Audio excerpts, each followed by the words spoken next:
Resiliency project really had two major components, the touch point parent, which was very individual connection, and then the caring conversation, which was the more inclusive type of connection with the whole group of parents, and a very open invitation to all those that wanted to participate. You were a really important part of both of those. So can you just share something about the process, and if others wanted to duplicate this process, what are the important things they need to remember and think about? I'm very excited to be able to share a little bit about my experience as a touchpoint parent.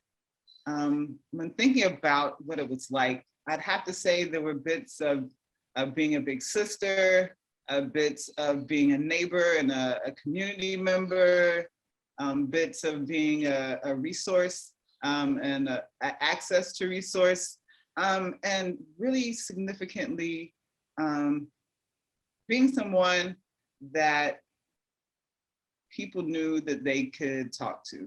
And that was really important. Another aspect about being a touchpoint parent, the leadership opportunities that were there, being involved with the Alliance and being involved with the networks, it's really important. And to be involved in those caring conversations really expanded access to community, access, nationwide to parents who had many similar experiences to, myself. We had a lot in common. So being a part of the Resiliency Project as a touchpoint parent allowed those parents to see parents just like them being leaders, being available as, someone they could talk to, someone they could lean on and model themselves after, well, maybe not model themselves after, but someone they could look to and say, okay, I've seen them show up in these conversations. I've heard them talk. I've heard them share. I can trust this person to be in my life. I can trust this person to hear me and to meet me where I am. And developing that level of connection and community really helped me understand the value of the peer support and the importance of just, there's probably some saying about it, but even if you're just one step ahead, even if you're just, 6 inches further down the path than the person that's called out to you, that 6 inches is significant. And being able to be in the role as a touchpoint parent really helped me realize that those 6 inches can look like a lot in a person's life. That little bit of difference between you and the next person who is saying, hey, can you hear me? Hey, can you help me out? Do you know anything that could get me through this situation? Knowing that I might just be a half a step ahead, but that half a step counts, and that half a step matters, and that half a step clears some path for someone to come alongside and say, man, I appreciate you. Seeing that half a step made a difference. And I as a leader, that support and that ability to gain those skills and to, most importantly, just be a role model to others. It was really fulfilling and something I didn't expect when I first said, okay, sure, I'll try this thing, right? I didn't expect for that part of it to become so crucial and it feels so rewarding as well. Well, that describing yourself as just maybe one step ahead is such an incredible way to describe it. And that really paints a great picture. We had another parent member that shared with us that even though the conversations were virtual, and even though the calls with their touchpoint parent were virtual, it felt like a neighborhood. It felt like people that you really knew these people, and we really got to know each other and be a community in ourselves, that just like you described. And as such, all the members of the Caring Conversation developed a group agreements, and there were 4 main parts of that. And is there anything about that that you want to share that seems significant to you as a touchpoint parent and as a participant in the conversations?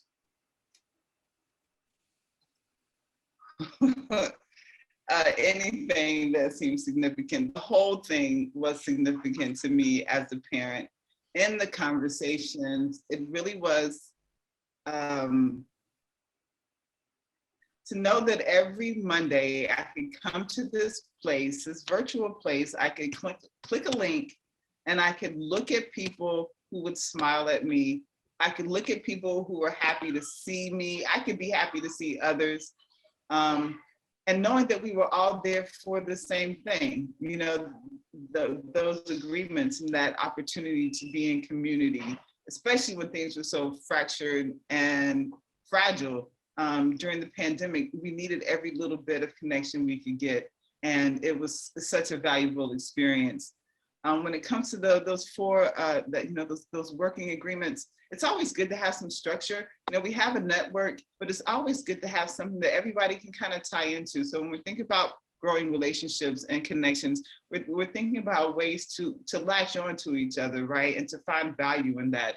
And I do feel that those agreements helped us do that and helped us kind of anchor in a way to come together and to grow our network and have a safe space and have a place to be brave, rather, a place to step up, a place to say, this is what's happening in my life. And no, there was no judgment. No, there would be no pity parties. No, there would be no shaming, and know that you could stand up and be your authentic self and be supported. And, that was just, the value of it. How many Mondays did I cry? Probably every one that I attended, but it was good and I needed it. The emotional baggage that came with the pandemic, you really couldn't see until you kind of got out of it a little bit, because it's stressful. It was anxiety. It was, being isolated, and isolation is not good. And any opportunity to have an anchored community, like these caring conversations, is very well needed. And not only during the pandemic, this is something that is helpful in every way, preventative, restoring. It's just good to have an anchored network of people you know and trust. Absolutely. The group agreements rose out of the group, and that is where the value came from. And so we didn't always get to those big 4 things, were the things the group said were really important to them. And we didn't get to drill down to each one every single week. There were some principles that we followed, like providing grace and space and being sure that everyone's voice was heard. We did abide by those every week, but sometimes we concentrated on different pieces of it, like being mindful of impact versus intent. We had some very intensive sessions that focused on those things. Any moment in time that you want to share from that was had a special meaning for you?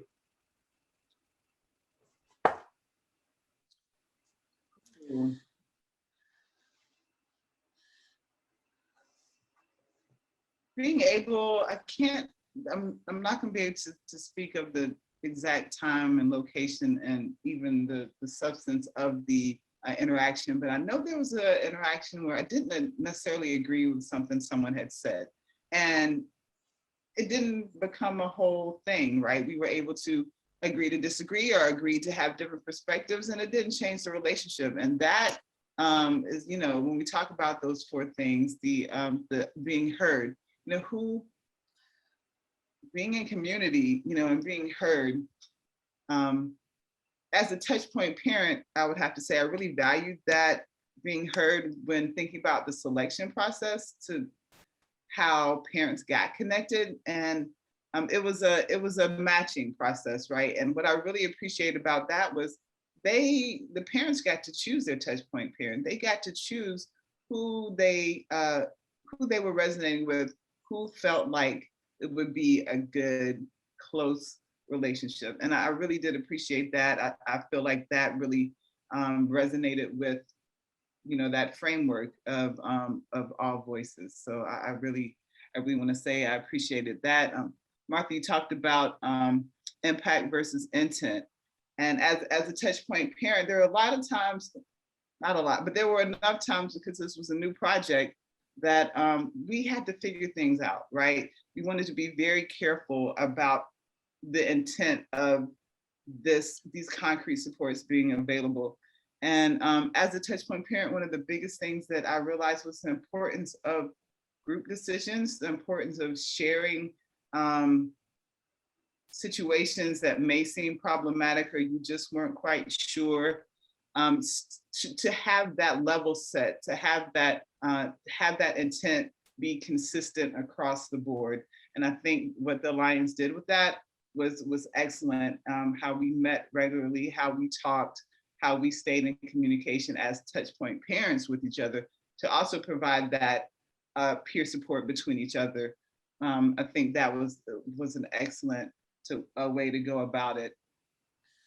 Well, you went right to the very place where I was going next, and that is the group of touchpoint parents themselves and the relationships there, and some of the supports that were there, such as really digging down into learning more about your own personal strengths, and the support in that group of touchpoint parents. Anything else about that you think was valuable? That was the game changer for me, and what solidified my so you can have a desire to do something, right? But sometimes you might be like, oh, I don't know if I really can. The building on strengths was so vital to being, because this was a new thing, right? We were just random folks that said, yeah, we'll try to do this thing together, right? We'll try to come together and make this happen. So the value of learning about myself, learning about my strengths within my team, it really just it multiplied it was so meaningful. It's hard to put it in words. It really just multiplied the value of relationship, and multiplied the value of what we were doing together. The fact that the Alliance took that time to make sure that we had that very important step of teaming, and not just teaming and say, oh, let's all get together. It was such a vital way of identifying strengths. Hey, you're a leader. Look at that. Look at all these things that you answer some questions on this survey, and look at all these things those answers said about you. And let's look at how these are important, and how do you see that in your life? And at first I was like, oh, this is going to take a long time. But it was, every moment was worth it, because what it gave me was something I had never had before. And I've had, I've worked jobs, I've done volunteering. No agency ever took the time to say, we value you. We want you to see why. And that, that nailed it for me. The value that was there, the value that was supported in looking at myself, knowing my place in the team, and knowing that we've all had this opportunity as a team to look at and claim our strengths, and to then bring them fully into the teaming effort, into the Resiliency Project effort. It was so powerful. And to watch those parents as they got to learn about who they are and the skills they have, because you hear a lot about what you can't do, or you don't hear a lot about what you can do, what is inside you. Come here, let me help you learn yourself. You don't get those opportunities, and we really should, especially when we're talking about meeting people where they are. To do that work well, you need to know what your strengths are, so you can get in the habit and understand the value of helping others find their strengths as well. And that was a really big responsibility as well as an honor to do as the touchpoint parent with the Alliance Resiliency Project. Thank you so much. You know, when you share your experience that way, it brings back, it brings to my mind how we have used that same strengths-based assessment to help in each of us on our team at the Alliance and all the different groups that we work with to help learn about our own strengths. And it has been a game changer. It has been a way to, like you say, you always hear about the things you can't do, and then to have some affirmation, you know, about what you can actually do, what you're good at, and how you can use that to your, you know, for your best advantage and to help others as well. And so I just want to say one more thing to you, and that is that the Touchpoint parents were a key part of this project, and they were at the heart of this project. It would not have been possible to do this without the Touchpoint parents. And each of you gave of yourself in the way you described. And so we owe you a great debt of gratitude. So thank you so much. Thank you for your time today. And thank you for all the time that you've invested in this work. Oh, well, thank you for this opportunity. And I have to say thank you to the Alliance and the philanthropic organizations that supported this work, because without agency recognition, this wouldn't have happened. Without saying, these parents need something, let's help them figure out what it is. That is where the value in that relationship is. So I want to give a big thank you to the Alliance for knowing that we as parents can do this. We can help each other, and we can do it successfully. We can do it well. We can do it within range and boundaries and budgets and all those things, that we can do that. So thank you so much to the Alliance and to its supporters for allowing us to be on this journey. Thank you, Takoria.